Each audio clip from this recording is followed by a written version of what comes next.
A Mafia boss walked into his son's school expecting smiles and laughter.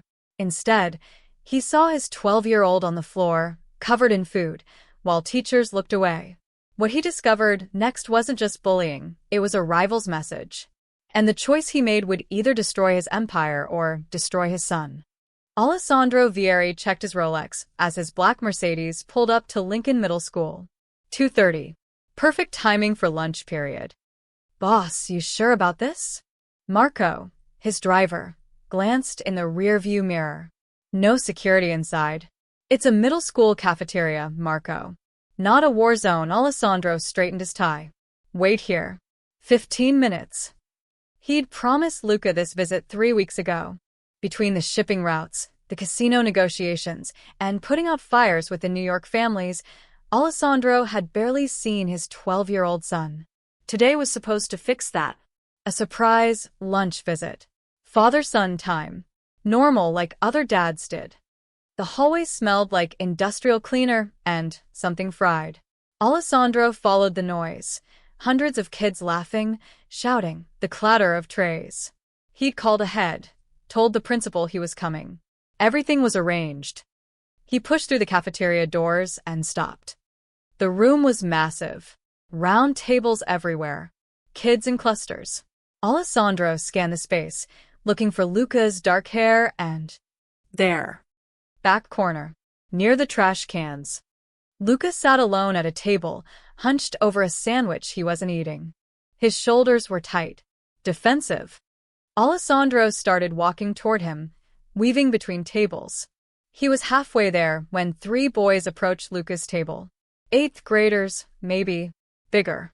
One wore a football jersey. Alessandro slowed. Something about their body language made his instincts flare. The tallest boy, the one in the jersey, said something Alessandro couldn't hear. Luca shook his head, not looking up. Then the boy grabbed Luca's lunch tray and dumped it. Everything happened fast. The tray clattered. Food splashed across Luca's lap. Ketchup, milk, something brown and wet. Luca jerked back, but the second boy shoved him. Hard. Luca's chair tipped, and he crashed to the floor in a puddle of spilled food. The 3 boys laughed. Not kid laughter. Cruel laughter. Alessandro's vision went red. He was moving before he thought. His hand went instinctively to his hip, where his gun would be if he were anywhere else, but found nothing. Good. He couldn't shoot children. Even these children. Hey! His voice cut through the cafeteria noise like a blade. Every head turned. The 3 boys froze. Luca looked up from the floor, eyes wide with horror. Dad. Alessandro closed the distance in 4 strides. He didn't touch the boys, didn't need to. He stood there, 6 feet tall, 200 pounds of controlled fury in a $3,000 suit, and stared down at them. Apologize to my son. The boy in the jersey recovered first. He had that cocky smirk kids got when they thought they were untouchable. We were just messing around, sir. Right, Luca? Alessandro's jaw tightened. He looked at the cafeteria. At least 200 kids were watching now. And the teachers, 3 of them stationed around the room, they were all looking away, literally turning their backs. One even walked toward the exit. I said apologize. Sorry, the boy muttered, not meaning it. His friends echoed him, already backing away. Alessandro let them go. He crouched beside Luca, who was still on the floor, covered in ketchup and milk, shaking. You okay? I'm fine. Luca's voice was barely a whisper. You shouldn't have come.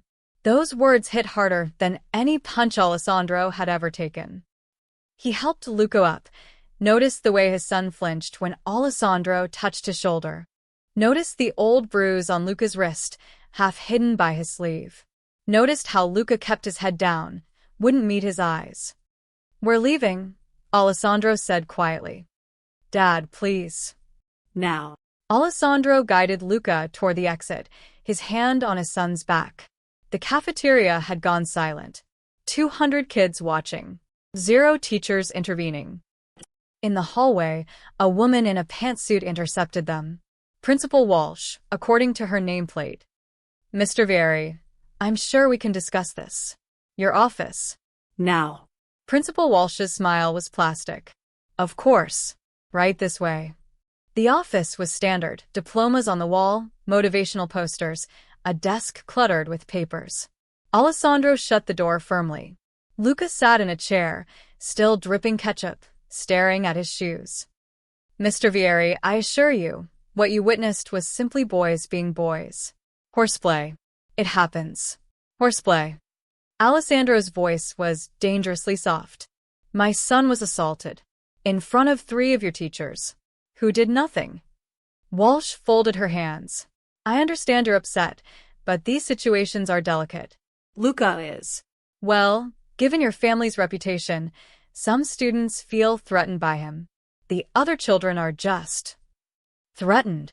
Alessandro leaned forward. Lady, my 12-year-old son weighs 90 pounds and just got thrown to the ground while covered in food. Who exactly is threatening who? Walsh's expression shifted. Alessandro caught it, a flash of fear. Quickly masked. She was afraid. Not of this conversation. Of him. The boy who dumped Luca's tray. Alessandro said slowly. What's his name? I can't disclose. His. Name. Walsh swallowed. Dylan Mancini. The world stopped. Mancini. Alessandro sat back, his mind racing. Mancini. That wasn't coincidence. That wasn't schoolyard bullying. The Mancinis ran the docks in Brooklyn. Massimo Mancini had been pushing into Alessandro's territory for months. Small moves, testing boundaries. A truck here. A shipment there. Nothing big enough to start a war. Just enough to send a message. And now this. How long? Alessandro asked quietly. I'm sorry. How long has my son been getting bullied? Walsh hesitated too long. Mr. Vieri, I don't think. Alessandro stood. Come on, Luca. We're done here. In the hallway, Alessandro put his hand on Luca's shoulder. His son was trembling. Dad, Luca whispered. Please don't do anything. Please. Alessandro looked down at him. At this small, scared boy who was supposed to be living a life Alessandro had never had, a safe life, a normal life, away from the violence and the fear. Let's go home, he said. But as they walked to the car, Alessandro's phone buzzed. A text from Tony, his lieutenant. Heard you were at the school. Everything okay? Word traveled fast in his world. Alessandro didn't answer. He helped Luca into the car, watched his son curl up in the back seat, still shaking. And Alessandro Vieri, who'd built an empire on fear and respect, who'd survived 3 decades in a world where weakness meant death, felt something he hadn't felt since he was 10 years old, watching his own father get beaten in an alley while bystanders looked away. Helplessness. No.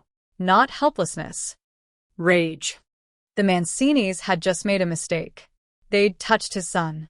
But as Alessandro looked at Luca, really looked at him, he saw the terror in his boy's eyes. Not fear of the bullies. Fear of what Alessandro would do next. The drive home was silent except for the hum of the engine. Alessandro watched Luca in the rear-view mirror. His son had changed into the gym clothes from his backpack, the ketchup-stained shirt wadded up in a plastic bag. Luca stared out the window, jaw clenched, looking years older than 12. We need to talk about this, Alessandro said. There's nothing to talk about. Luca. Just drop it, Dad. Please. Marco pulled into the circular driveway of the Vieri estate. Luca was out of the car before it fully stopped, disappearing into the house without a backward glance. Alessandro sat there for a moment, hands gripping his knees. Marco cleared his throat. Want me to look into the Mancini kid? No. I'll handle it. But Alessandro didn't go inside. He called the school back, demanded another meeting. Principal Walsh tried to deflect, but Alessandro's tone left no room for negotiation. 30 minutes later, he was back in her office. This time, Walsh had company. A thin man in an ill-fitting suit introduced himself as Mr. Peterson, the vice principal. Mr. Vieri, we've reviewed the incident, Walsh began, her voice rehearsed. While regrettable, it appears to have been a misunderstanding. Dylan and his friends say they were joking around. Luca didn't protest or ask them to stop. Alessandro's expression didn't change. Because he was afraid. We have no evidence of ongoing harassment, Peterson interjected. No formal complaints filed, no documented incidents. Documented. Alessandro leaned forward. You mean the 3 teachers who watched it happen and did nothing didn't document it? Shocking. Walsh shifted uncomfortably. Our staff is trained to handle conflicts appropriately. If they didn't intervene, it's because the situation didn't warrant. Let me ask you something. Alessandro's voice went quiet, which was always more dangerous than yelling. Dylan Mancini. How many times has he been suspended this year? Silence. How many complaints have other parents filed? Peterson glanced at Walsh. She said nothing. That's what I thought. Alessandro stood. Dylan Mancini gets away with whatever he wants. And you let him. Why? Mr. Vieri, I resent the implication. His last name is Mancini. Alessandro watched their faces carefully. Massimo Mancini è son. You know who Massimo is, don't you? Walsh went pale. Peterson looked at his shoes. Yeah, Alessandro nodded slowly. You know exactly who he is. And you're terrified. So terrified that you let his kid torture mine rather than risk making Massimo angry. That's not. We would never, Walsh stammered. Save it. Alessandro turned toward the door, then stopped. One more question. When did this start? The bullying. Mr. Vieri, as I said, we have no documented. When? Peterson broke first. There was an incident. October. Dylan pushed Luca in the hallway. We spoke to both boys. Dylan said it was an accident.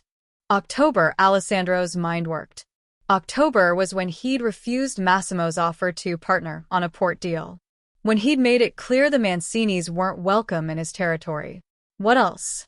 A few altercations in gym class. Name calling. But boys will. Don't. Alessandro's voice could have cut steel. Don't say boys will be boys. Not to me. He left without another word. In the parking lot, Alessandro sat in his car and made a call. Tony. I need information on Massimo Mancini's kid. Dylan. Everything. School records, friends, where he goes after school. And I need to know if Massimo's been talking about Luca. Tony was quiet for a moment. Boss, you think this is business? I know it is. Jesus. Okay. I'll make some calls. Alessandro ended the call and stared at the school building. His phone buzzed. A text from an unknown number. Your boy's learning his place. Good lesson for him. No signature. Didn't need one. Alessandro's hands tightened on the steering wheel. He could feel it rising, that old familiar heat, the one that had built his empire. The one that said violence was the only language certain people understood. He could end this tonight. One call. Marco and 2 guys, waiting outside Dylan Mancini's house. Not the kid. Alessandro would never touch a kid, but a message. A broken window. A slashed tire. Something to remind Massimo that there were lines you didn't cross. His finger hovered over Tony's contact. Then he remembered. Luca's face in the cafeteria. Not when the bullies pushed him. After. When Alessandro showed up. That look of pure horror. Please don't do anything. Alessandro lowered the phone. He drove to the cemetery instead. He hadn't been here in months. Maria's headstone was simple, elegant. Beloved wife and mother. He sat on the grass beside it, ignoring the cold seeping through his suit pants. He's getting hurt, Maria, Alessandro said quietly. Our boy. And I don't know how to fix it without being what you begged me not to be. The wind rustled through the trees. No answer came. There never was one. But he remembered her last words, whispered from a hospital bed 2 years ago. Promise me you'll keep him out of this world. Promise me he'll have a choice you never did. Alessandro had promised. He'd kept that promise by keeping Luca away from the business, sending him to regular school, letting him have friends who didn't know what their fathers really did for a living. But the world had found Luca anyway. Alessandro's phone buzzed again. Tony. Got confirmation. Massimo's been bragging at his club about Teaching the Vieri kid respect, it's not random, boss. It's a power play. Alessandro read the message 3 times. Then he stood, brushed grass from his suit, and walked back to his car. He had a decision to make, and 12 hours to make it before his rage made the decision for him. Alessandro didn't go home right away.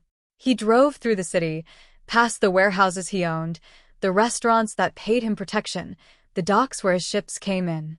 His empire, built on fear and blood, and the understanding that weakness invited destruction. And now his son was paying the price for his name. It was past 8 when he finally pulled into the estate. The house was dark except for Luca's bedroom window. Alessandro found him at his desk, pretending to do homework. The ketchup-stained clothes were gone. Luca had showered, changed into pajamas, but his eyes were red. "Can we talk?" Alessandro asked from the doorway. I'm Busse. Luca. His son's pencil snapped in his grip. "What do you want me to say, Dad? That it's fine? That I'm fine? I am. Just leave it alone." Alessandro stepped inside, closed the door. "How long has this been going on?" "It doesn't matter. It matters to me." Luca threw the broken pencil across the room. "Since October. Since the first week of October. Happy now." 5 months. Alessandro felt sick. "Why didn't you tell me?" "Because I knew you'd do this." Luca's voice cracked. "You'd come to school, make a scene, and make everything worse. I'm trying to help. You can't help." Luca stood, fists clenched. "You don't get it, Dad. You show up and everyone gets scared. Not of Dylan. Of you. Of me. Because I'm your son. The teachers, the principal, the other kids, they all think I'm going to snap one day and hurt someone because that's what Vieris do, right?" The words hit like bullets. "That's not true," Alessandro said quietly. "Isn't it?" Luca's eyes were wet. "You think I don't know what you do? You think I don't hear the whispers? That's the Mafia boss's kid. Don't mess with him. Except Dylan does mess with me, because his dad is just like you, and he knows you can't touch him without starting a war." Alessandro wanted to argue. Wanted to say he was nothing like Massimo Mancini, that he'd built something with rules and honor while the Mancinis were animals. But looking at his 12-year-old son, he realized Luca wouldn't hear the difference. "Sit down," Alessandro said. "Please." Luca hesitated, then slumped onto his bed. Alessandro sat beside him, keeping space between them. "Tell me everything. Not just today. Everything." For a long moment, Luca said nothing. Then, quietly, "It started small. Dylan bumped into me in the hallway. Knocked my books down. I picked them up and he laughed. Next day, he did it again. And again. Then he started saying things. Calling me names." "What names?" Luca's jaw tightened. Mafia rat. "Gangster trash. He said my dad was a murderer, and everyone knew it. He said I'd probably end up dead in a dumpster like all mob kids do." Alessandro's hands curled into fists. He forced them to relax. "I tried to ignore him," Luca continued. "Mom always said to ignore bullies. But he got worse. He pushed me in gym class. Tripped me in the cafeteria. His friends started doing it too. And the teachers," Luca's voice dropped. "They saw it, Dad. They saw everything. But they didn't stop it." No. "Because they're scared," Luca looked at him. "Mrs. Patterson pulled me aside once. After Dylan gave me a black eye, told everyone I fell. She asked if I was okay. I said no. I said Dylan was hurting me and I needed help." Alessandro waited, barely breathing. She looked at me and said, "Luca, I want to help, but you need to understand the position this puts everyone in. If we report this, if we discipline Dylan, his father might retaliate. Not just against the school. Against other students. Against families," she said. Luca's voice broke. "She said if I reported anything official, I'd be responsible for getting everyone hurt." The room spun. Alessandro understood now. The teachers weren't just afraid for themselves. They were afraid of what 2 crime families at war would mean for an entire school of children. "So, I stopped asking for help," Luca whispered. "I figured if I could just survive until summer, maybe we'd move. Maybe I'd switch schools. Maybe it would stop. Luca. But today you showed up. And now Dylan knows you know, which means his dad knows. And tomorrow Luca looked up, tears streaming down his face. Tomorrow is going to be so much worse. Alessandro pulled his son into his arms. Luca fought for a second, then collapsed against him, sobbing. Alessandro held him, this boy he'd tried so hard to protect, and felt something inside him crack.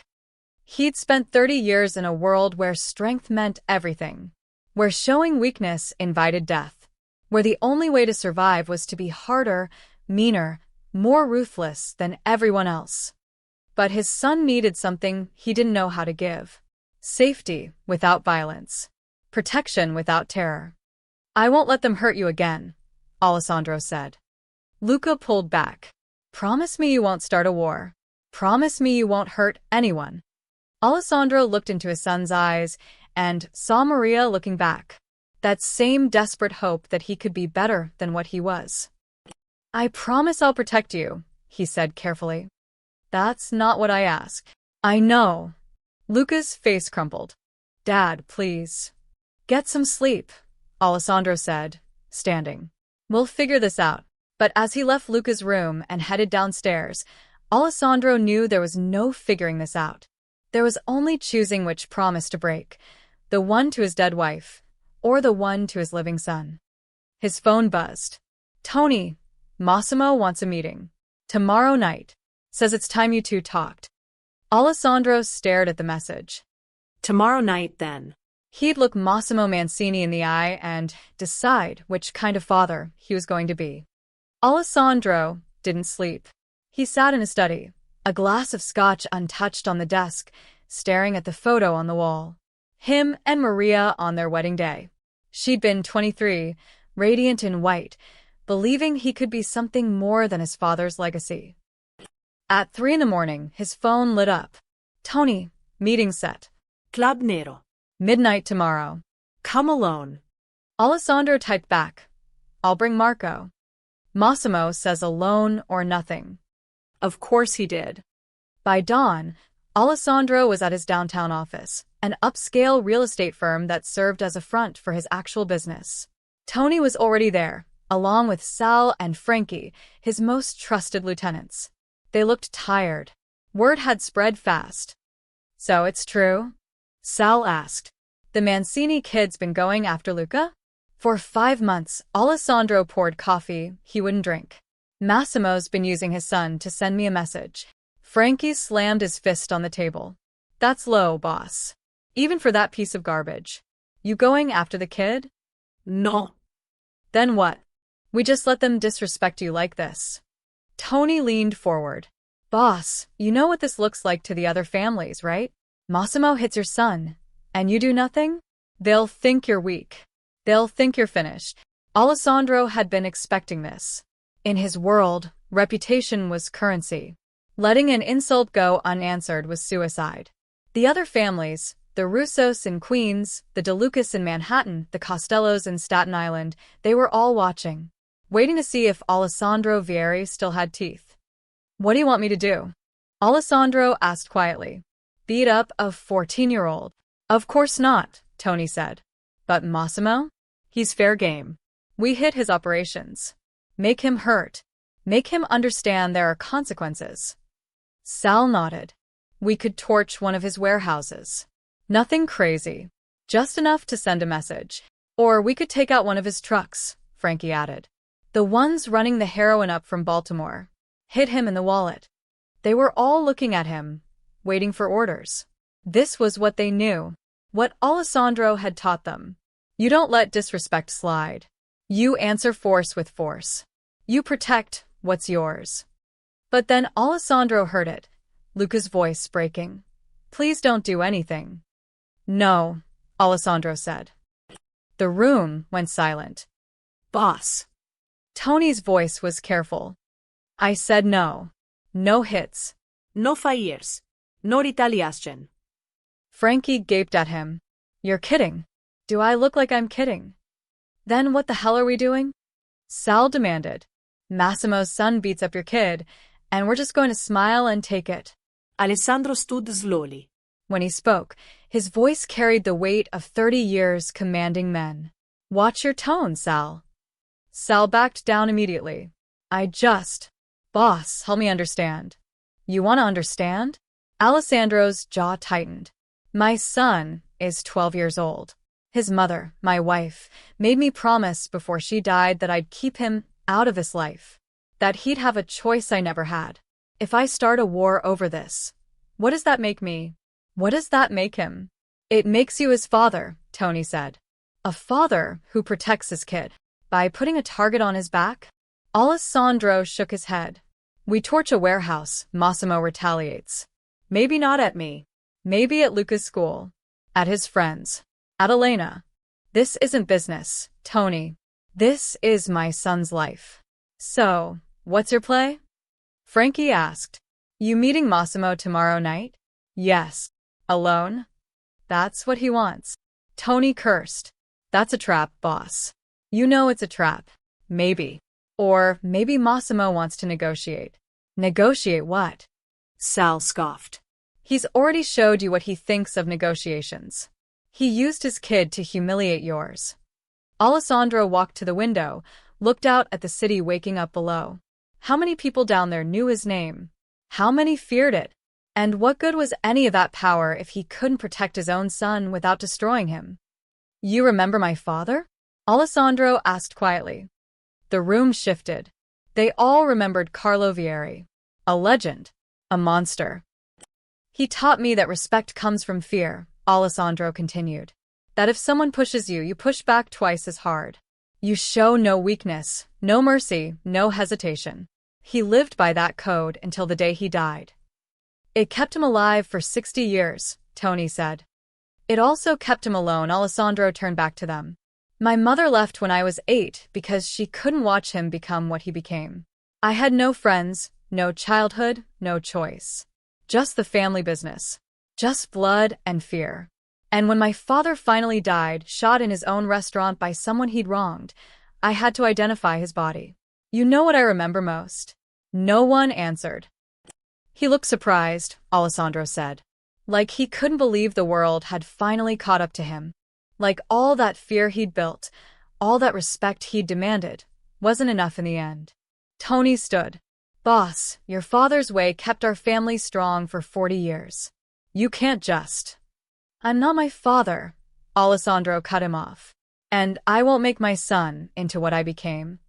"Then what are you?" Sal challenged. "If you're not a boss, if you won't defend your territory, your family, what are you?"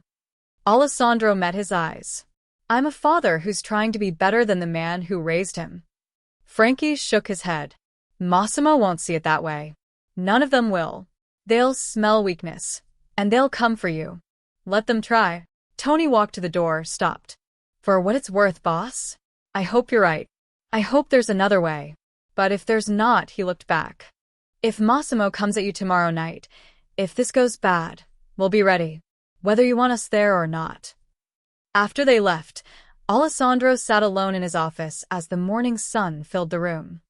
His phone buzzed. A text from Luca. "I'm not going to school today." Alessandro stared at the message.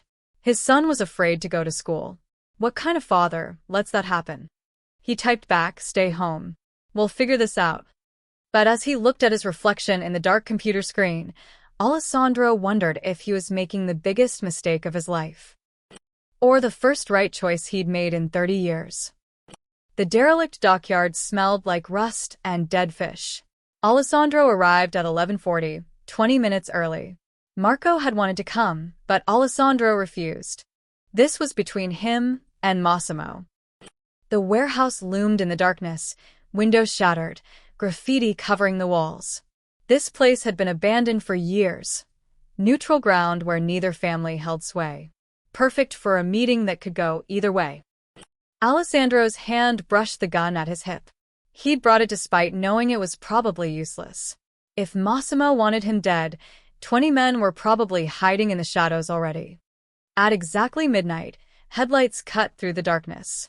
A black Escalade. It parked 50 feet away, and Massimo Mancini stepped out alone.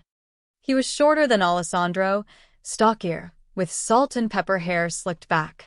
He wore an expensive leather jacket and a smile that didn't reach his eyes. "Vieri," Massimo called out. "Glad you could make it. Let's skip the pleasantries." Massimo laughed, walking closer. "No respect for tradition anymore. Your father would be disappointed." "My father's dead." "Yeah. I remember the funeral. Beautiful service." Massimo stopped 10 feet away. "I almost didn't come tonight. Figured you'd send your boys to kill me for what my Dylan did to your kid. But here you are. Alone. Interesting." Alessandro kept his face neutral. "You wanted to talk." "Talk. Straight to business." Then Massimo pulled out a cigarette, lit it. "I'll be honest with you, Alessandro.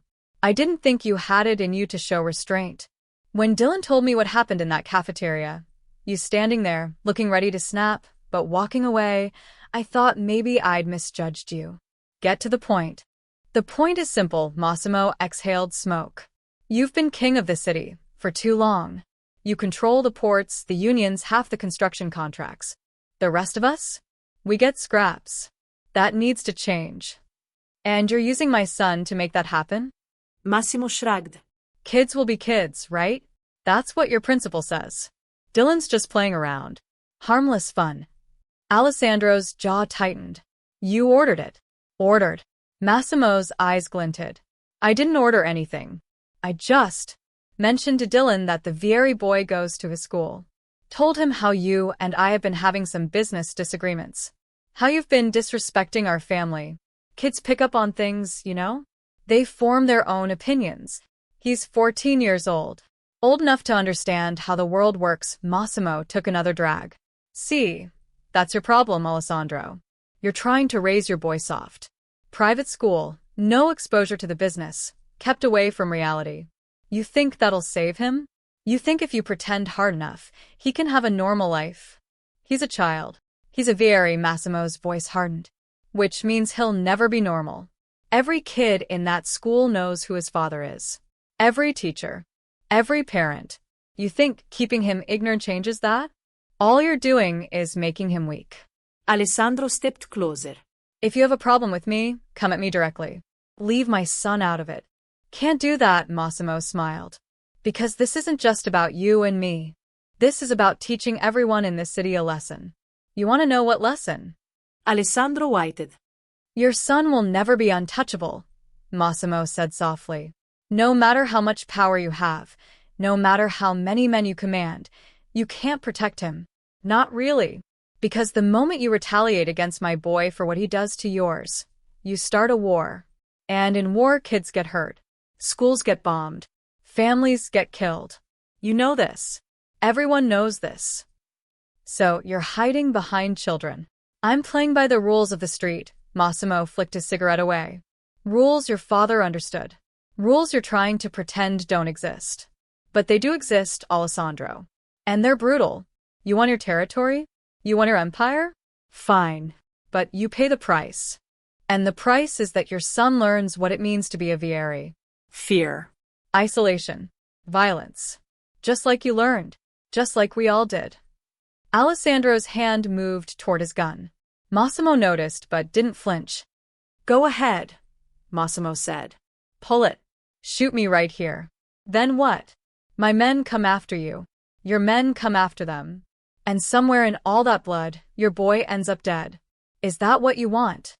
"What I want," Alessandro said quietly, "is for you to call off your son." No. "Then we have nothing to talk about." "Actually, we do," Massimo's smile returned. "I'm willing to make a deal. You give me the North Port contracts. You back off the union negotiations. You let me expand into Jersey without interference. Do that, and I'll tell Dylan to ease up. Not stop. Can't make it too obvious, but ease up. Your boy gets to finish the school year without too much trouble. You want me to hand over half my business, so your kid stops torturing mine? I want you to understand reality. You can be a crime boss, or you can be a good father. You don't get to be both." Alessandro stood there, the weight of 30 years pressing down on him. Massimo was right about one thing. This was how their world worked. Power balanced on fear. Safety purchased with submission. The strong dominated the weak, and the weak either submitted or died. But Maria's voice echoed in his head. Keep him out of this world. I'll give you 3 days to think about it, Massimo said, turning back toward his car. After that, Dylan's going to get creative. And trust me, Alessandro, you haven't seen anything yet. Massimo. The man stopped, looked back. If your son touches mine again, Alessandro said, his voice like ice, there won't be a deal. There won't be a negotiation. There will only be consequences. Massimo laughed, a genuine, delighted sound. There's the Vieri I know. I was starting to worry you'd gone soft. He opened his car door. 3 days, Alessandro. Think carefully. The Escalade drove away, taillights disappearing into the night. Alessandro stood alone in the dockyard, hands shaking with rage he couldn't unleash. Massimo had trapped him perfectly. Fight back and Luca suffered. Submit and Luca learned that his father was powerless. Either way, his son lost. Alessandro pulled out his phone, stared at Luca's last message. I'm not going to school today. He typed, you don't have to. Not ever again if you don't want to. Then he got in his car and drove home, knowing he had 3 days to find a third option. Or burn the whole world down trying. Alessandro got home at 2 in the morning. The house was dark except for the kitchen light. He found Luca there, sitting at the counter with a glass of milk, still awake. Couldn't sleep? Alessandro asked. Luca shook his head. Where were you? Business meeting. With who? Alessandro hesitated. Lying to his son felt wrong, but the truth felt worse. Someone I had to see. Luca's eyes narrowed. You met with Dylan's dad, didn't you? The kid was too smart. Alessandro sat down across from him. How do you know? Because you've been acting weird all day. And because Luca's voice dropped. Because that's what you do, right?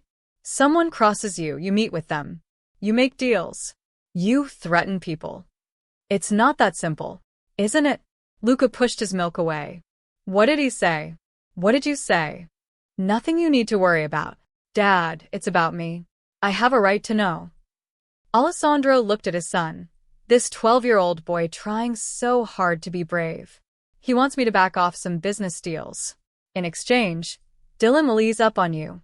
So it is business. Luca's laugh was bitter. I'm just a negotiating chip. No. Then what am I? Luca stood up. Because it feels like I'm the reason you're losing. The reason you can't fight back. If I didn't exist, you'd already have handled this, wouldn't you? Luca, don't say that. It's true though. I'm your weakness. That's what everyone thinks. Dylan said it yesterday, that you'd never touch him because you care more about me than your reputation. And he was right. Alessandro reached for his son's hand, but Luca pulled away. Caring about you isn't weakness. In your world it is. The words hung between them like a knife. Luca walked toward the stairs, then stopped. What are you going to do? Are you going to give him what he wants? I don't know yet. Because if you do, everyone will think you're weak. And if you don't, Luca's voice cracked. Tomorrow at school is going to be hell. You're not going to school tomorrow. I can't hide forever, Dad. I'm not asking you to hide. I'm asking you to give me time to figure this out. Luca turned, tears in his eyes. There's nothing to figure out. Either you're a gangster or you're my dad. Massimo was right. You can't be both. He ran upstairs before Alessandro could respond. Alessandro sat in the kitchen, his son's words echoing. He pulled out his phone to call Tony, then stopped. What would he say? That a 12-year-old had just summarized his entire existential crisis. The house settled into silence. Alessandro poured himself scotch, drank it at the counter. Then another. The alcohol didn't help. At 4 in the morning, voices drifted down from upstairs. Alessandro's instincts flared. He moved quietly to the second floor, following the sound to his study. The door was cracked open. Light spilled out. Inside, Marco and Tony stood with blueprints spread across the desk. Frankie was on his phone in the corner. 3 of our guys positioned on the east side, Tony was saying. We wait until Dylan's alone then? Then what? Marco interrupted. We rough up a kid? That's your plan? Not hurt him. Just scare him. Make him understand. Alessandro pushed the door open. What the hell is this? They all froze. Tony recovered first. Boss, we were just planning an operation I specifically told you not to do. You said no hits on Massimo, Frankie said carefully. You didn't say anything about the kid. You're not touching Dylan. Then what are we doing? Tony slammed his hand on the desk. Massimo disrespected you. Your son is getting beat up every day. And we're supposed to just sit here? You're supposed to follow orders. We are following orders. Tony's face reddened. You built this family on strength, on the understanding that nobody crosses us without consequences. But now? Now Massimo's walking all over you, and you're letting him because you're scared of what it means for Luca. Watch yourself, Tony. No, you watch yourself, boss. Because the other families are watching too. The Russos, the De Lucas, they're all waiting to see if Alessandro Vieri still has teeth. If you don't, they'll come for everything you've built. They'll tear this family apart. Alessandro stepped closer. And if I retaliate? If I start a war over this? What happens to Luca then? The room went quiet. We protect him, Marco said. Same as we protect you. Like you protected Maria? The words came out harsher than Alessandro intended. Like you kept her safe when the Costello family decided to send a message by running her off the road. Tony flinched. They all did. Maria's death had been an accident, officially. But everyone knew. The Costellos had been pushing into Vieri territory. Maria had been a warning.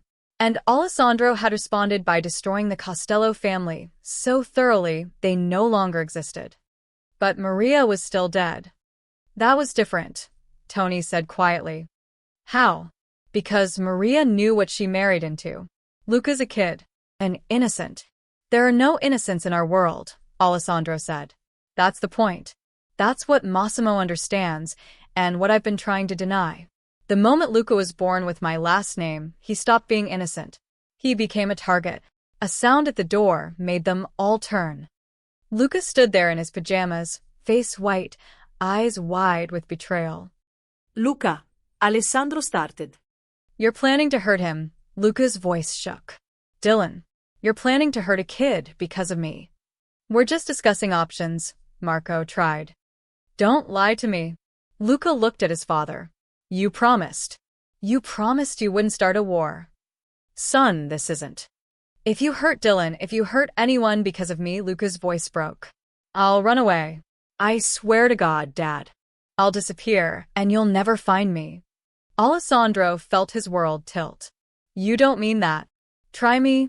Tears streamed down Luca's face. You think I want to be the reason people get hurt? You think I want blood on my hands? I'd rather live on the streets than watch you become a monster because of me. Luca, listen. But Luca was already running, his bedroom door slamming a moment later. Alessandro turned back to his men. They looked at the floor, at the walls, anywhere but at him. Get out, Alessandro said quietly. Boss. I said get out. All of you. They left without another word. Alessandro stood alone in his study, surrounded by the evidence of his power. The expensive furniture, the artwork, the safe full of cash and guns. All of it meaningless. He walked to Luca's room, tried the door. Locked. Luca. Please. Open the door. Silence. I'm not going to hurt anyone. I promise. Just. Please talk to me. Nothing. Alessandro slid down, sat with his back against the door.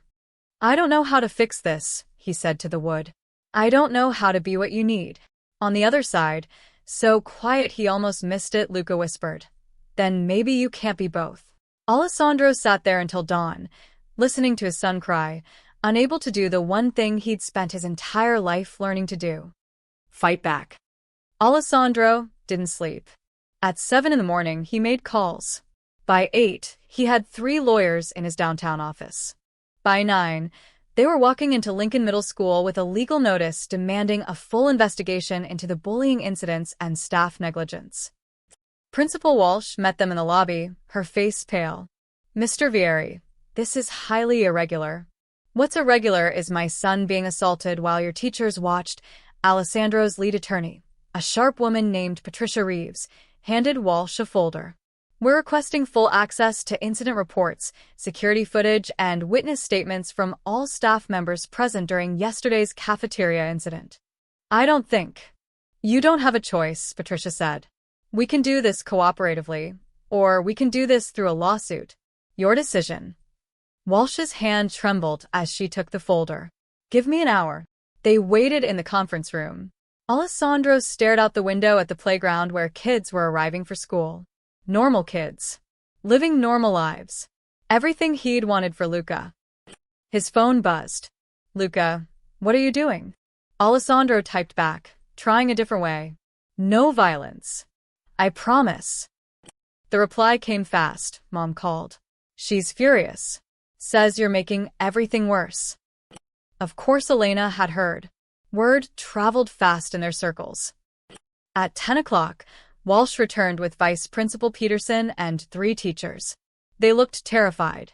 Alessandro recognized one, a middle-aged woman with graying hair. Mrs. Patterson. The one who'd told Luca he'd be responsible for getting everyone hurt. These are the staff members who were on cafeteria duty yesterday, Walsh said. They've agreed to speak with you. Patricia pulled out a recorder. This conversation will be documented for potential legal proceedings. Does anyone object? The teachers exchanged glances. No one objected. Let's start with you, Mrs. Patterson, Patricia said. You witnessed the incident yesterday? Patterson nodded. Yes. Can you describe what you saw? Dylan Mancini and 2 other boys approached Luca Vieri's table. There was an altercation. Food was spilled. Luca fell. An altercation, Patricia repeated. That's one way to describe assault. Why didn't you intervene? Patterson's voice dropped. I didn't think it was serious. A child was thrown to the ground and covered in food, and you didn't think it was serious? I thought they were playing around. Alessandro leaned forward. Mrs. Patterson, when you pulled my son aside in October, and he told you Dylan was hurting him, what did you say? Patterson's face went white. Mr. Vieri, I don't think, Walsh started. What did you say? Alessandro repeated. Patterson's eyes filled with tears. I told him that reporting it would put everyone in a difficult position. What position? Mr. Vieri, you have to understand. Help me understand, Alessandro said quietly. Help me understand why a teacher would tell a 12-year-old boy to accept being bullied rather than file a report. The room went silent. Peterson cleared his throat. Perhaps we should take a break. No, Alessandro's voice carried steel. No breaks. Mrs. Patterson, answer the question. She broke. The words came tumbling out. Because I was scared. Because everyone knows who you are and who Massimo Mancini is. Because if we reported Dylan, if we suspended him or expelled him, his father would retaliate. Not just against the school. Against other families. Against kids who had nothing to do with it. So you sacrificed my son. I was trying to protect everyone else. Patterson's voice cracked. You think I don't know what happens when families like yours go to war? My nephew was at St. Anthony's in '09 when the DeLucaruso thing happened. A car bomb in the parking lot. 3 parents died. The school closed for a month. Children had nightmares for years. Alessandro felt the room shift. The other teachers were nodding. It's not just Mrs. Patterson, another teacher said quietly. Young guy, maybe 30. Administration told us all the same thing. Both Vieri and Mancini have kids here. If we get involved, if we take sides, we're putting targets on everyone's backs. Walsh stood abruptly. That's enough. No, it's not, the young teacher continued. You specifically told us to keep the peace by not documenting incidents between Dylan and Luca. You said it was better to let them work it out themselves than to create an official record that could escalate tensions. I said no such thing. Walsh's face reddened. You said it in the October staff meeting, Peterson said quietly. Everyone turned to him. He looked at Walsh, something broken in his expression. Right after Dylan first pushed Luca. You said, and I quote, "We need to be mindful of the unique family situations some of our students come from. Official disciplinary actions could have unintended consequences that extend beyond our school." Walsh opened her mouth, closed it. You told us to look the other way, Peterson continued. You told us that protecting one kid wasn't worth the risk to hundreds of others. And we listened. Because we're teachers, not bodyguards. We're not equipped to handle gang warfare. We're not a gang, Alessandro said. Aren't you? The young teacher met his eyes. You run illegal operations. You hurt people who cross you. You live by violence. How is that different from a gang? Alessandro had no answer. Patricia stepped in. Regardless of Mr. Vieri's personal life, the school has a legal obligation to protect all students from harassment and assault. By deliberately ignoring incidents and instructing staff to do the same, you've created a hostile environment and exposed yourselves to significant legal liability. We were trying to protect the majority, Walsh said weakly. By sacrificing the minority, Patricia closed her folder. That's not how schools work. That's not how the law works. Alessandro stood. I want full copies of all security footage. I want written statements from every staff member. And I want Dylan Mancini suspended pending a full investigation. Mr. Vieri, if we suspend Dylan, then you'll have done your job. Finally, Walsh looked like she might argue, but something in Alessandro's expression stopped her. I'll need to consult with the school board. You have 24 hours. Alessandro headed for the door, then stopped. Mrs. Patterson? She looked up, tears still streaming. My son trusted you. He asked for help, and you turned him away. I want you to remember that. Remember that you chose fear over protecting a child. I'm sorry, she whispered. Tell him. Not me. Alessandro walked out with Patricia following. In the parking lot, she stopped him. That went better than expected, she said. We have enough for a solid case. The admission that administration instructed staff to ignore incidents? That's gold. I don't want a lawsuit. Then what do you want? Alessandro looked back at the school building. I want my son to be able to go to school without being afraid. But I'm starting to realize that's impossible. Not because of Dylan. Because of me. Patricia touched his arm. You're doing this the right way. Legal channels, documentation, transparency. That's how you protect him. Is it? Alessandro's phone buzzed again. Tony, Massimo heard about the lawyers. He's not happy. Says you have 48 hours now, not 3 days. Alessandro showed Patricia the message. She frowned. What's he talking about? Nothing. Thanks for your help today. He got in his car and drove, with no destination in mind.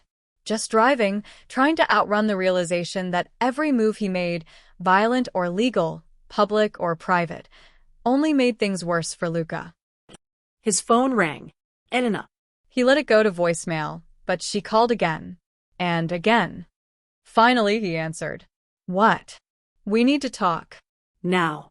I'm at my apartment. Get here. She hung up before he could respond. Alessandro stared at the phone, knowing that conversation would be even worse than the one at school. But he drove to Elena's anyway, because running from this conversation wouldn't make it disappear. It would just make tomorrow harder. Elena's apartment was in a quiet neighborhood in Brooklyn, far from Alessandro's world. She'd moved here after the divorce, desperate to create a life separate from the Vieri name. The building had a doorman, security cameras, underground parking, safety purchased legally, not through fear. She was waiting at the door when Alessandro arrived. Her blonde hair was pulled back tight, and her eyes were red from crying or anger, maybe both. Inside. Now. Alessandro followed her into the modest 2-bedroom apartment. Luca spent weekends here, when he wasn't at the estate. The walls had photos, Luca at various ages, always smiling in these pictures. Always relaxed. Nothing like the terrified boy Alessandro had found in the cafeteria. Sit, Elena pointed to the couch. Elena, I know you're upset. Upset. Her laugh was sharp. Upset doesn't cover it, Alessandro. Our son called me at midnight, crying so hard he could barely breathe.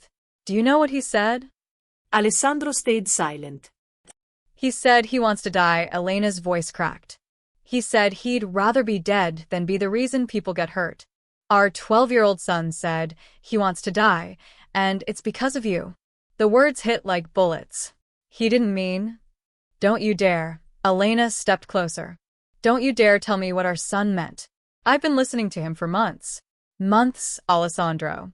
While you were too busy running your empire to notice he was falling apart. I didn't know about the bullying. Because you weren't looking. You show up for an hour here and there, take him to dinner, ask about grades, and think you're being a father. But you're not there. You don't see him at night when he can't sleep. You don't hear him having panic attacks before school. You don't watch him flinch every time a car drives by too fast because he's terrified it's someone coming for him because of your name. Alessandro's hands curled into fists. I'm trying to fix this. By bringing lawyers to his school? By making everything public? You think that helps him? I'm not using violence. Isn't that what you wanted? I wanted you to leave it alone. Elena's voice rose. I wanted you to pull him out of that school, move him somewhere safe, let this blow over quietly. But you can't do that, can you? Because Alessandro Vieri doesn't back down. Alessandro Vieri has to make a statement. Has to show everyone he's still powerful. That's not what this is about. Then what is it about? Because from where I'm standing, you're using our son's pain to fight a war with Massimo Mancini. You're making this about territory and respect and all the things that matter in your world. But Luca isn't your world, Alessandro. He's mine. And I won't let you destroy him. Alessandro stood. I'm his father. You're a criminal. Elena's words were ice. You're a man who built his life on violence and fear. And no matter how much you try to keep Luca separate from that, it follows him. It follows him to school. It follows him to sleep. It follows him everywhere because he carries your name. So, what do you want me to do? Change my name? Disappear? Yes. Alessandro froze. Elena's eyes were steady, certain. I want you out of his life. Completely. I want full custody. I want to change his last name to mine. I want to move to California, where nobody knows who you are or what you do. I want to give him a chance at a normal life. You can't. I can. And I will. Elena pulled papers from her purse, dropped them on the coffee table. I already filed. Petition for full custody based on endangerment. My lawyer says with everything that's happened, with the bullying and the threats and your meeting with Massimo, I have a strong case. Alessandro stared at the papers like they were a gun pointed at his chest. You'd take him away from me. To save him? Yes. Without hesitation. Elena, he's my son. And he's my son. Her voice broke. And I've already lost you to this life. I won't lose him too. I won't watch him become what you are. I won't bury another person I love, because they were born of Vieri. The reference to Maria hung between them. Elena had been Maria's sister. She'd introduced them. She'd watched her sister fall in love with Alessandro, marry into his world, and die because of it. Maria's death was an accident, Alessandro said quietly. Was it? Elena's eyes blazed. Or was it a message? A consequence? A price she paid for loving you? Because that's what your world does, Alessandro. It takes everyone you love and uses them against you. And I won't let that happen to Luca. Alessandro picked up the papers, scanned them. Filed yesterday. Hearing scheduled for next month. Elena's lawyer had been thorough, documented every incident, every threat, every way Luca's life had been endangered by association with his father. If you do this, Alessandro said slowly, if you take him away, he'll hate you. He'll think you're punishing him. Maybe at first. But he'll be alive. He'll be safe. And eventually he'll understand. You don't know that. I know that if we stay here, if you keep fighting this war with Massimo, someone will die. Maybe you. Maybe Massimo. Maybe some innocent bystander. And maybe, God forbid, maybe Luca. I can't take that risk. Alessandro set the papers down. What if I stopped? What if I walked away from the business, moved somewhere else, started over? Elena laughed bitterly. You think it works that way? You think you can just quit? The families don't let people quit, Alessandro. You know that. You'd be a target. A liability. They'd kill you within a month. Then what do you want from me? I want you to let him go. Elena's voice softened, became almost gentle. I know you love him. I know you're trying to protect him. But the best way to protect him is to let him go. Sign the papers. Give me full custody. Let me take him somewhere far away, where the very name means nothing. And never see him again? I didn't say that. Once he's older, once he's safe, once this life you've built is far enough in the past that it can't touch him, maybe then. Maybe supervised visits. Maybe holidays.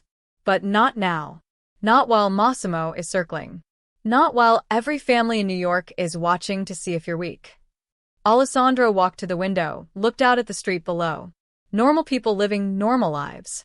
Going to work, picking up groceries, taking their kids to school without fear. I have 48 hours, he said quietly. Massimo gave me 48 hours to give him what he wants or Dylan escalates. Then give it to him. Alessandro turned. You want me to surrender my territory? My business? Everything I've built? I want you to choose. Elena's voice was steady. Your empire or your son. You can't have both. Massimo was right about that. In your world, you can't be a crime boss and a good father. So choose. And if I choose Luca? If I give Massimo what he wants, walk away from the business, try to start over? Then I'll consider not moving to California. I'll consider joint custody. But Alessandro, she paused. You have to mean it. No keeping one foot in. No maintaining connections. No, I'll just handle this one last thing. You'd have to walk away completely. And we both know you can't do that. Why not? Because it's who you are. It's all you've ever been. Your father raised you for this. You've spent 30 years building this. Walking away would mean admitting it was all for nothing. That you wasted your life. That Maria died for nothing. Alessandro felt the truth of her words like a knife. She was right. He defined himself by this life for so long. He didn't know who Alessandro Vieri was without the power, the respect, the fear. But he knew who Luca was. A scared 12-year-old who just wanted his father to choose him. I need time, Alessandro said. You have 48 hours. Same as Massimo gave you. Elena picked up the custody papers. In 2 days, you'll have to decide who you are or who you could have been. Alessandro left without another word. In his car, he sat in the parking lot, staring at nothing. His phone buzzed. Luca, did you see Mom? Alessandro typed, yes. She told you about California? Yes. Long pause. Then, I don't want to leave you, Dad. But I don't want you to die for me either. Alessandro stared at the message, his vision blurring. Everything he'd built, everything he'd become, it all came down to this. Could he let it go? Could he choose to be small, powerless, nobody, if it meant being Luca's father? He didn't know, and that terrified him more than any gun ever had. Alessandro didn't go home. He drove aimlessly until he found himself parked across the street from Lincoln Middle School. Lunch period. He checked the time, 12:15. He shouldn't be here. Every instinct told him to leave, to give Luca space, to stop making things worse. But he couldn't move. He needed to see for himself. The cafeteria windows were visible from where he sat. Through the glass, he could see the chaos of middle school lunch, kids everywhere, noise, movement. He scanned the room until he found Luca. His son sat alone at the same table as yesterday. Same back corner. Same defensive posture. He had a sandwich in front of him but wasn't eating, just staring at his phone. Alessandro's chest tightened. This was what his son's life had become. Isolation. Fear. Waiting for the next attack. Then Dylan appeared. Alessandro recognized him instantly, the football jersey, the cocky walk. He had 2 friends with him. They approached Luca's table slowly, like predators circling prey. Alessandro's hand moved to the door handle. He could stop this. He could. No. He'd promised. No violence. He'd handle this the right way. But what was the right way? Dylan said something. Luca didn't respond, didn't look up. Dylan grabbed Luca's phone off the table. Alessandro's grip tightened on the steering wheel. Luca stood, reaching for his phone. Dylan held it high, laughing. The 2 friends boxed Luca in. Other kids were watching now, some laughing, some looking away. Just like yesterday. Just like every day, for 5 months. And the teachers, Alessandro could see two of them in the cafeteria, both staring directly at the confrontation. Both doing nothing. Dylan shoved Luca. Not hard. Just enough to make him stumble. Luca caught himself on the table. Dylan said something else, and his friends laughed. Then Dylan did something that made Alessandro's blood freeze. He leaned in close to Luca's ear and whispered something. Alessandro couldn't hear it, couldn't read lips from this distance. But he saw Luca's reaction. His son went completely still. The color drained from his face. His hands started shaking. Whatever Dylan had said, it wasn't just bullying. It was a threat. A real one. Dylan dropped the phone on the floor, stepped on it deliberately, and walked away laughing. Luca stood there, frozen. The other kids went back to their lunches. The teachers turned away. And Luca just stood there, staring at his broken phone on the ground, shaking. He didn't pick it up. Didn't sit down. Didn't move. Alessandro watched his son, this brave, terrified boy, and saw something that broke him completely. Luca wasn't crying. That would have been better. That would have been normal. Instead, he just stood there with this blank expression, like something inside him had shut off. Like he'd finally accepted that no one was coming to help him. That this was just his life now. That look, that empty, hopeless look, Alessandro had seen it before. In the mirror. When he was 10 years old, and his father beat him for showing weakness. When he'd learned that the world was cruel and strength was the only thing that mattered, and love was a liability you couldn't afford.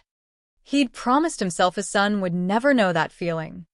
But there Luca was, learning it anyway. Alessandro's phone rang. Tony. He ignored it. It rang again. Marco. Ignored. Again. Elena. He answered. What?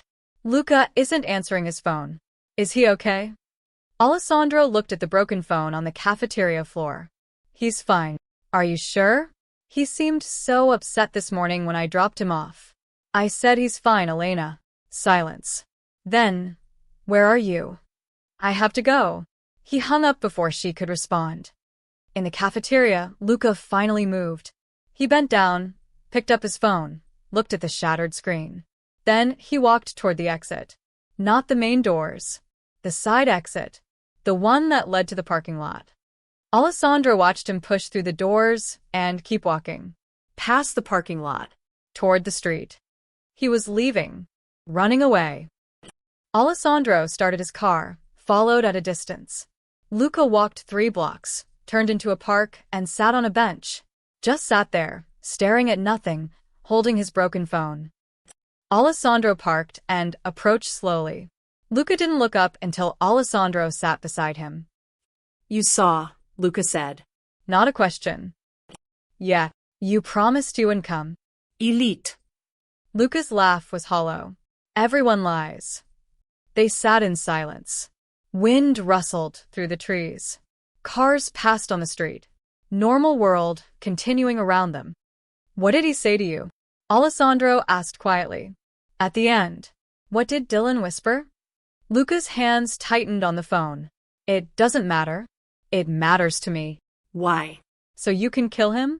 So you can start a war and prove you're the bigger monster? Luca. He said his dad is going to make you beg. Luca's voice was flat. He said by the end of the week, you'll be on your knees, and everyone will know the great Alessandro Vieri is just a coward who can't protect his own kid. He said his dad is going to take everything from you, your business, your respect, your family. And then, once you have nothing left, they'll come for Mom. Alessandro felt ice in his veins. He threatened your mother? He said it would look like an accident. Just like Aunt Maria, Luca finally looked at him, eyes red. That's when I knew you'd already lost, Dad. Because either you fight back and people die, or you don't fight back and people die anyway. There's no winning. There's just choosing who gets hurt. I won't let them touch your mother. You can't stop them. Not without becoming what you promised Mom you'd never be again, Luca stood. I heard you and Elena fighting once. After Aunt Maria died. She said you killed 17 people getting revenge. 17. And Mom said that if you ever did something like that again, she'd take me and disappear. Alessandro had known Luca heard that. So, what are you going to do now? Luca asked. Let Massimo kill Mom to keep your promise? Or break your promise to save her? Either way, you lose. Either way, I lose. There's another way. There isn't. Luca's voice cracked. I've been thinking about this for months, Dad. I've played out every scenario. There's no good ending. Not for us. Not for people like us. People like us. Vieres. Luca said the name like a curse. We're poison. Everyone we touch gets hurt. Aunt Maria. Mom. Me. It doesn't matter if you're a good person or a bad person. The name makes you a target. And I'm so tired of being a target. Alessandro stood, reached for his son. Luca stepped back. Don't. Please. I can't. I can't keep doing this. I can't keep watching you try to choose between being my dad and being yourself. It's killing both of us. What do you want me to do? Luca looked at him with eyes too old for 12. I want you to let me go. Sign Mom's papers. Let us move to California. Pretend you never had a son. It's better for everyone. No. Dad. I said no. Alessandro's voice was firm. I'm not giving up on you. I'm not letting you disappear. I'm not. Then what? Luca shouted. What's your plan?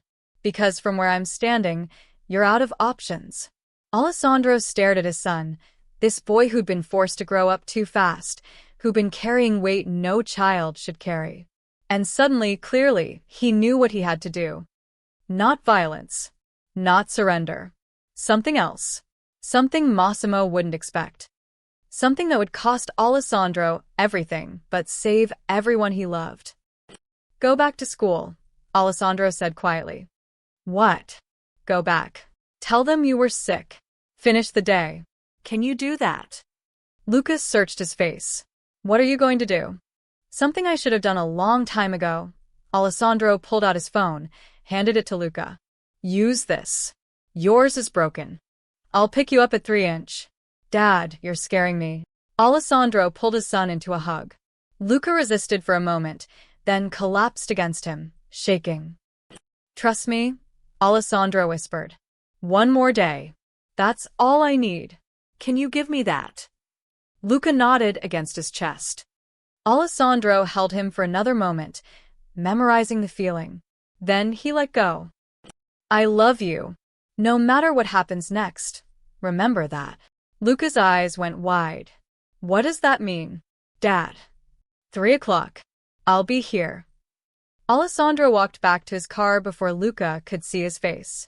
Before his son could see that he'd already made his choice. And it was going to destroy everything he'd built. But it would save everyone he loved. That had to be enough. Alessandro drove straight to his downtown office.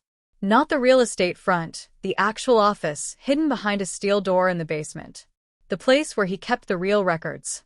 The truth behind 30 years of empire building. Tony was there within 20 minutes. Marco, Sal, and Frankie arrived soon after. They looked worried.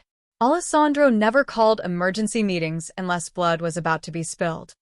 What's happening, boss? Tony asked. Did Massimo make a move? Sit down. All of you. They sat around the steel table.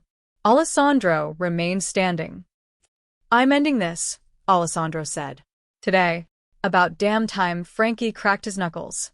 You want us to hit the docks? His warehouse in Red Hook. No hits. Then what? Sal asked. We can't just keep taking this. Alessandro walked to the wall safe, entered the combination, and pulled out 3 hard drives and a thick accordion folder.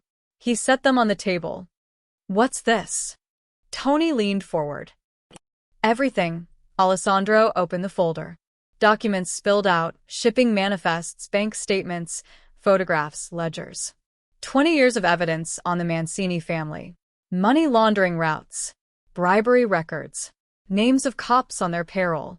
Politicians they own. Trafficking operations. The room went silent. Marco picked up a photograph. Massimo shaking hands with a city councilman outside a warehouse. Boss, this is enough to put Massimo away for life. Alessandro finished. Him and most of his organization. I've been collecting it for years. Insurance. In case they ever moved against me seriously. Jesus, Tony flipped through bank statements. These accounts in the Caymans, this is millions. Where'd you get all this? Sources. Informants. People who owed me favors. Hackers who were very good at their jobs. Alessandro pointed to the hard drives. Those contain digital records. Encrypted communications. Video surveillance from inside Mancini operations. Wire transfers. Everything law enforcement would need for a RICO case. Sal's eyes widened. You're going to the cops. Not exactly. Then what? Alessandro pulled out his phone, started typing. I'm giving it to everyone. Federal prosecutors. FBI. Every major news outlet in New York. I'm releasing everything simultaneously so no one can bury it. By tonight, Massimo Mancini will be the most wanted man in the city.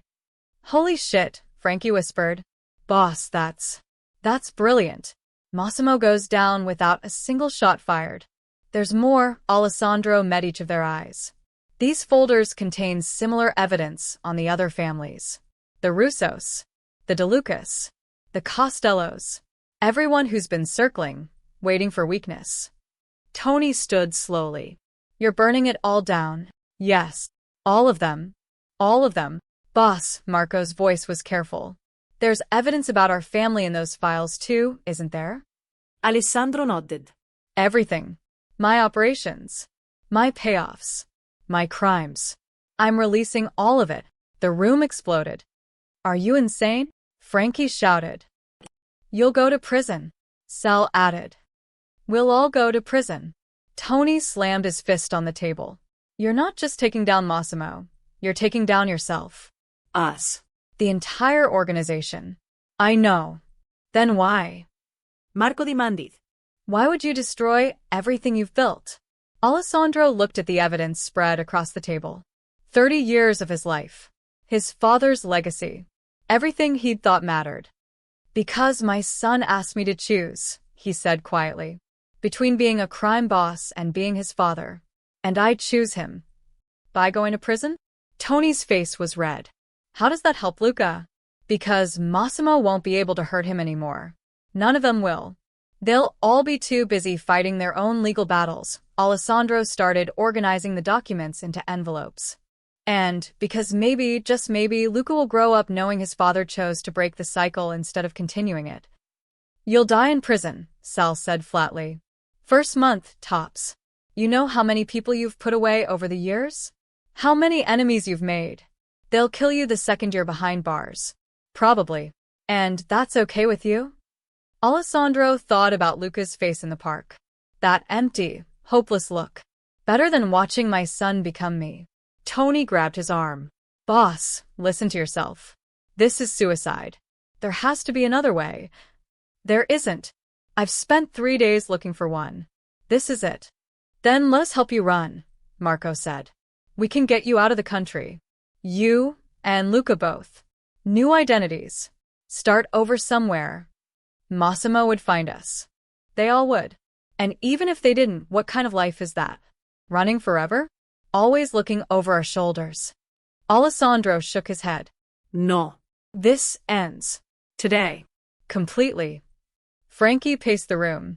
What about us? You said there's evidence about all of us in there. There is. But most of it ties back to me. You follow orders. I gave them. Alessandro pulled out separate folders. I've prepared statements for each of you. Testimony that puts the worst of it on me. Cooperate with the investigation, give them what they want, and you'll get reduced sentences. Maybe even immunity if you negotiate right. You're asking us to rat, Sal said. I'm giving you a way out. A way to walk away from this life before it kills you. What if we don't want out? Tony's voice was hard. What if we'd rather go down fighting than turn on our own boss? Alessandro met his eyes. Then you're idiots. And you'll prove that 30 years of loyalty taught you nothing about what really matters. Which is what? Tony challenged. Survival. Future. Something better than this. Alessandro gestured at the room, at the evidence, at everything they'd built. Look at this. Really look at it. This is what we are. Criminals. We hurt people. We ruin lives. We tell ourselves it's business, that it's just the way things work, but it's not. It's a choice. And I'm choosing different, even if it kills you, Marco said softly. Especially if it kills me. Because then Luca will know I died trying to be better instead of living as something worse. Tony sank into his chair. When? I'm uploading everything in 3 hours. Anonymous packages will arrive at the FBI field office, the U.S. Attorney, the New York Times, the Post, and 3 local news stations by 6 p.m. By tomorrow morning, every major criminal organization in New York will be in chaos. Including ours. There is no ours anymore. After today, the very family is finished. Sal laughed bitterly. Your father's rolling in his grave. Good. He built something that destroyed everyone it touched. I'm glad to kill it. Alessandro sealed the envelopes, addressed them. Then he pulled out one final folder thinner than the others. What's that? Frankie asked. Testimony about a car accident 2 years ago. The one that killed my wife. Alessandro's jaw tightened. Evidence that it wasn't an accident. That the Costellos ordered it. And that I responded. The room went cold. Everyone knew what Alessandro had done to the Costello family. They just never talked about it.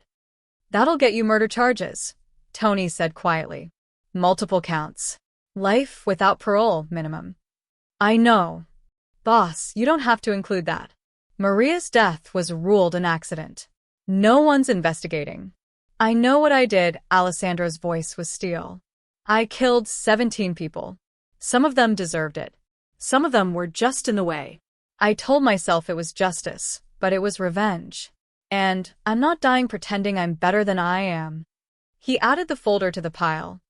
Marco Stuth. For what it's worth, boss, you're the best man I've ever known. Whatever you did, you had reasons.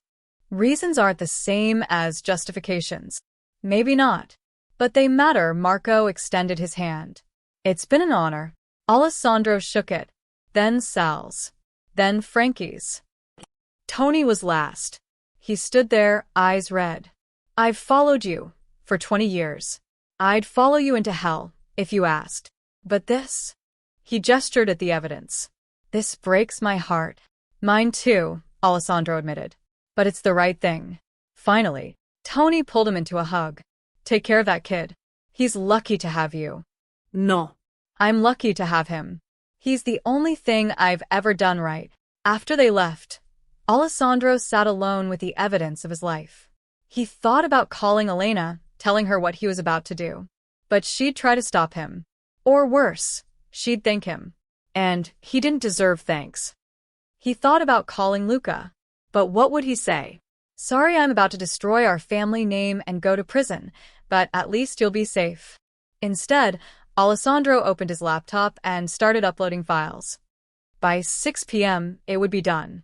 By tomorrow, Alessandro Vieri would be the most wanted man in New York. And by next week, if he was lucky, he'd be behind bars where he couldn't hurt anyone anymore. Especially his son. Alessandro hit upload at exactly 3:47 p.m. The progress bar crawled across the screen, thousands of files spreading across the internet like a virus. Once it finished, there was no taking it back. At 3:52, the first news alert hit his phone. Breaking news. Anonymous source dumps massive trove of evidence linking NYC crime families to decades of illegal activity. By 4 o'clock, every major outlet had it. By 4:15, the FBI had issued a statement confirming they were reviewing the materials. By 4:30, federal warrants were being prepared. Alessandro watched it all unfold from his car, parked outside Lincoln Middle School. His phone exploded with calls, Tony, Marco, people he hadn't spoken to in years. He ignored them all. At 5 o'clock, Luca came out of the school building. He spotted Alessandro's car immediately, walked over slowly, suspicious. You're early, Luca said, getting in. Had some free time.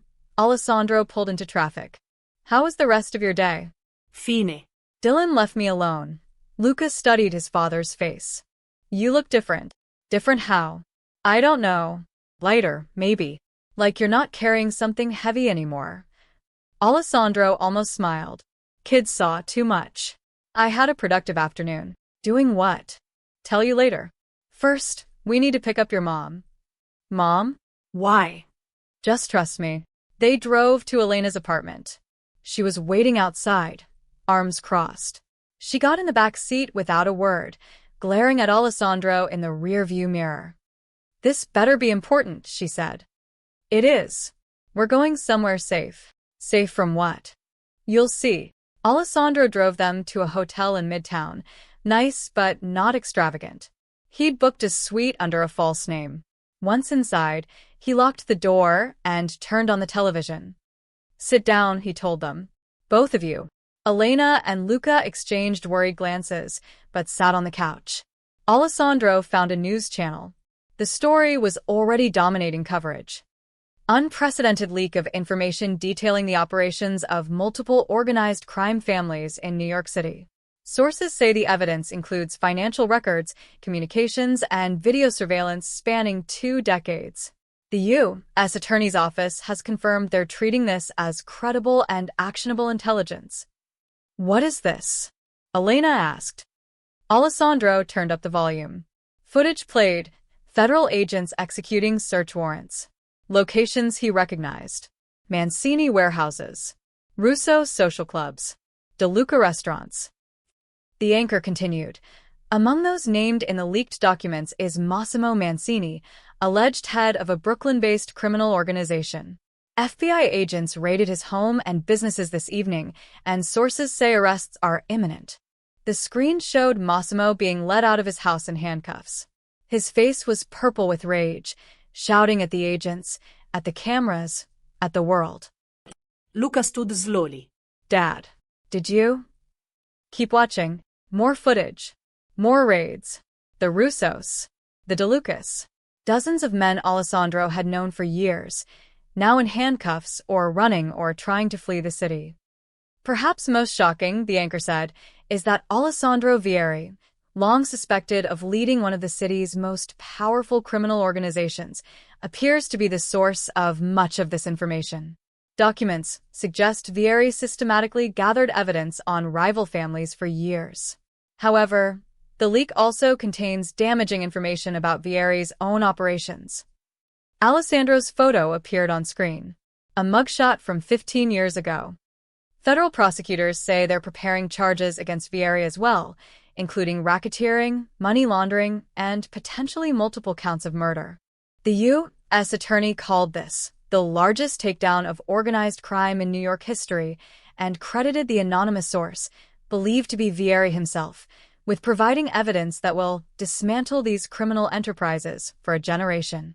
Elena stood, hand over her mouth. Alessandro. What did you do? I ended it. He turned off the television. All of it. The Mancinis, the other families, my organization. All of it's finished. You turn yourself in, Luca whispered. Not exactly. But yes, eventually. The evidence I released includes my crimes too. They'll be coming for me soon. Soon. Elena's voice rose. How soon? FBI will probably be at my house within the hour. I figure we have until tomorrow morning before they track me here. Jesus Christ, Alessandro, Elena paced the room. You just committed suicide. You know what happens to crime bosses in prison. I know. Then why? Alessandro looked at Luca. Because my son needed me to choose. So I did. Luca's eyes filled with tears. I didn't want you to. I know. But this was the only way. Massimo was never going to stop. None of them were. The only way to protect you, both of you, was to burn it all down.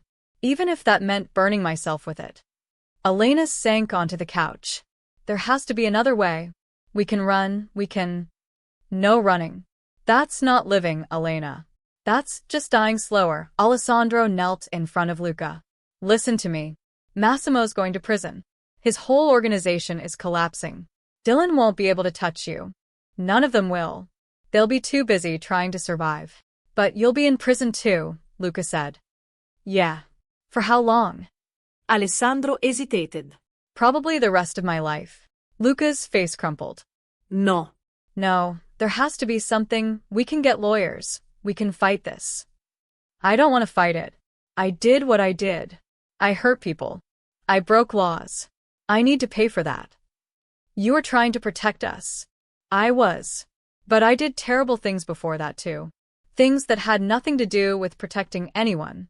Things I did because that's who I was. Alessandro took Luca's hands. But that's not who I want to be anymore. And the only way to prove that, to you, to myself, is to face what I've done. Elena wiped her eyes. So what happens now? Now you two start over.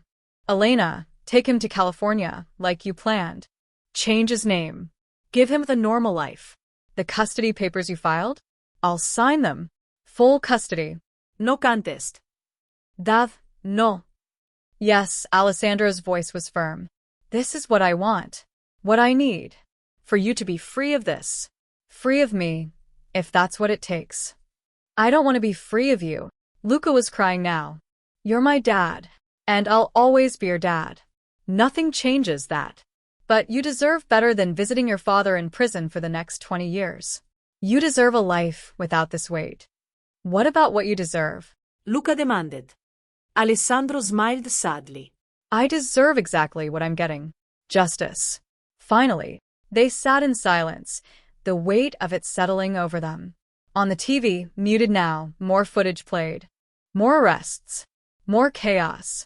The empire Alessandro had helped build and maintain for 30 years crumbling in real time.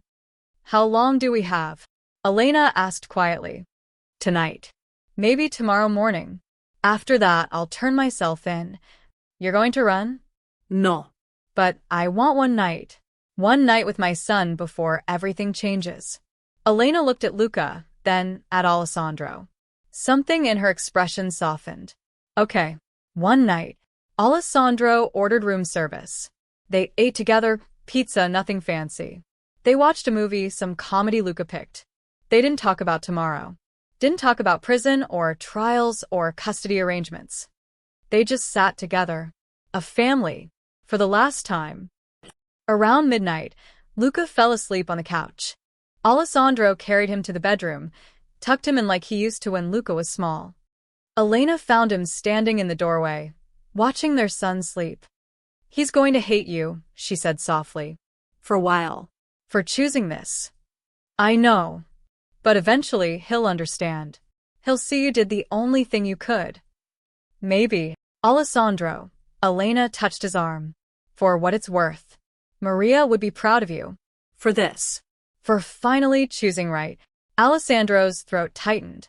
I should have done it sooner. But you did it. That's what matters. She left him there, watching his son sleep peacefully for the first time in months. Tomorrow the FBI would come. Tomorrow, Alessandro would face everything he'd done. But tonight, Luca was safe. Elena was safe. The monsters were in handcuffs. And Alessandro Vieri could finally stop being afraid of what he might become.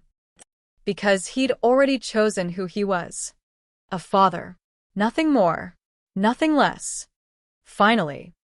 Alessandro didn't sleep. He sat by the window watching the city lights, knowing this was his last night of freedom. Around 4 a.m., his phone buzzed. Tony, FBI at your house. They know you're not there. Manhunt starting. Turn yourself in, boss. Don't make this worse. Alessandro typed back. Tell them I'll be at Federal Plaza at 9 a.m. No drama. At 6, Luca woke up. He found Alessandro in the living room, still dressed, staring at nothing. You didn't sleep, Luca said. Didn't want to miss any time with you. Luca sat beside him. For a long moment, neither spoke. Then, I looked it up last night. What you did. The charges you're facing. Luca. Multiple life sentences. They're saying you'll never get out, Luca's voice cracked. You're never getting out, are you? Alessandro couldn't lie. Probably not. So this is it. After today, I'll never, Luca couldn't finish. You can visit. If you want. Letters, phone calls. It's not the same. Tears streamed down Luca's face. You're my dad. I need you. And I'll always be your dad. Prison doesn't change that. Alessandro pulled Luca close. But you'll also be free. Free from the Vieri name. Free from fear. Free to become whoever you want to be. That's worth more than visits. Not to me. They held each other as the sun rose over New York City. Elena emerged from the bedroom, saw them, and quietly made coffee. At 7:30, Alessandro's phone rang. The FBI. Mr. Vieri, this is Special Agent Chin. We'd like to discuss your surrender. Federal Plaza. 9 a.m. I'll come in alone. Sir, we can arrange protective custody given the circumstances. 9 a.m. I'll be there. He hung up. Elena handed him coffee. You don't have to do this today. You could have a few more days. No. Waiting just makes it harder. Alessandro looked at Luca. I need you to understand something. What I did, turning in all that evidence, it wasn't just about stopping Massimo. It was about breaking the cycle. My father raised me to be what he was. I raised you to be different, but that's not enough. I had to show you that it's possible to choose different, even when it costs everything. You didn't have to prove anything to me, Luca said. Yes, I did. Because someday you'll have to make hard choices. And I want you to remember that your father chose right. Finally, even if it was too late for me, it's not too late for you. At 8:15, they left the hotel. Alessandro drove them to a park near Federal Plaza, the same park where he'd found Luca yesterday. It felt like a lifetime ago. They sat on a bench. Elena stayed by the car, giving them space.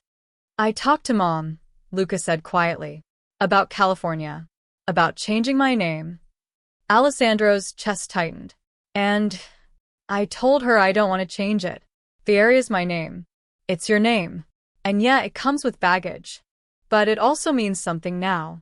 It means someone who chose to do the right thing even when it destroyed them. That's not something to run from. Luca. I'm not going to pretend you don't exist, Dad. I'm not going to erase you from my life because it's easier. You didn't do that to me. Even when everyone said you should, even when it would have been simpler, you chose me. So, I choose you.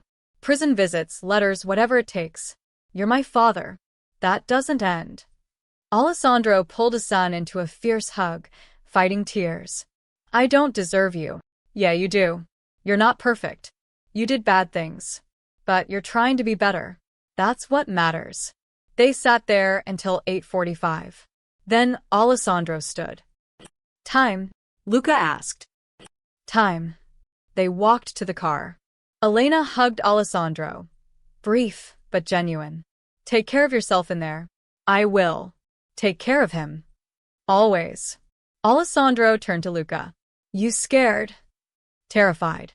Me too. Alessandro knelt to eye level.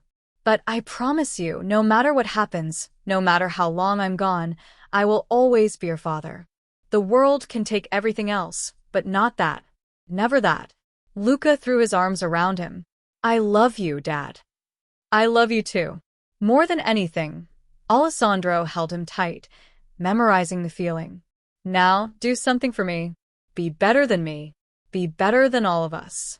Show the world that the Vieri name can mean something good. I will. I promise. Alessandro kissed the top of his head, then stood. He looked at Elena. The custody papers are in my lawyer's office. Signed. Everything you wanted. Thank you. He nodded, then turned and walked toward Federal Plaza. Didn't look back. If he looked back, he might not be able to keep walking. The plaza was swarming with federal agents. News cameras. Reporters shouting questions. Alessandro walked straight to Special Agent Chin, hands visible, no sudden movements. Alessandro Vieri. Chin asked. That's me. You're under arrest. Chin began reading his rights. Other agents moved in with handcuffs. Alessandro let them. Let the cameras capture it. Let the world see. As they led him toward the building, Alessandro heard it, a single voice cutting through the chaos. Dad. He turned. Luca was at the edge of the plaza, Elena holding his shoulder. His son was crying but standing tall. Watching. Remembering. Alessandro met his eyes across the distance. Tried to say everything in a look. I'm sorry. I love you. Be strong. Be better. Luca nodded. He understood. Then the agents turned Alessandro around, and he disappeared into Federal Plaza, into custody, into the rest of his life. But as the doors closed behind him, Alessandro Vieri felt something he hadn't felt in 30 years.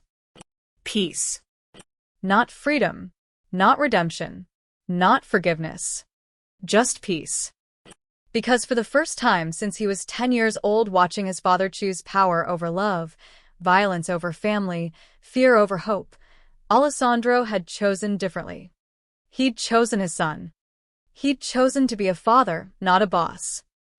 And in the end, standing in that federal building surrounded by agents and lawyers and the weight of his crimes, Alessandro realized that was enough. It had to be enough, because it was all he had left to give. 3 months later, Luca sat in the visiting room at Metropolitan Correctional Center. The glass partitions separated them, phones connecting their voices. Alessandro looked thinner, older, but his eyes were clear. "How's school?" Alessandro asked. "Better. We moved to a new district. Nobody knows who I am." Luca paused. Dylan's dad got 25 years. Dylan went to live with his aunt in Pennsylvania. Good. Mom says California's still an option. But I told her I want to stay. Keep visiting you. Alessandro's jaw tightened. Luca, you don't have to. I want to. You chose me, Dad. I choose you back. They talked for the full 30 minutes. About school, about Elena, about normal things. When time was up, Luca pressed his hand against the glass. Alessandro pressed back. "I'm proud of you," Alessandro said. "I'm proud of you too," Luca replied. And for the first time in either of their lives, it was true. The cycle was broken. Not with bullets. Not with power. But with restraint. With sacrifice. With love. The end.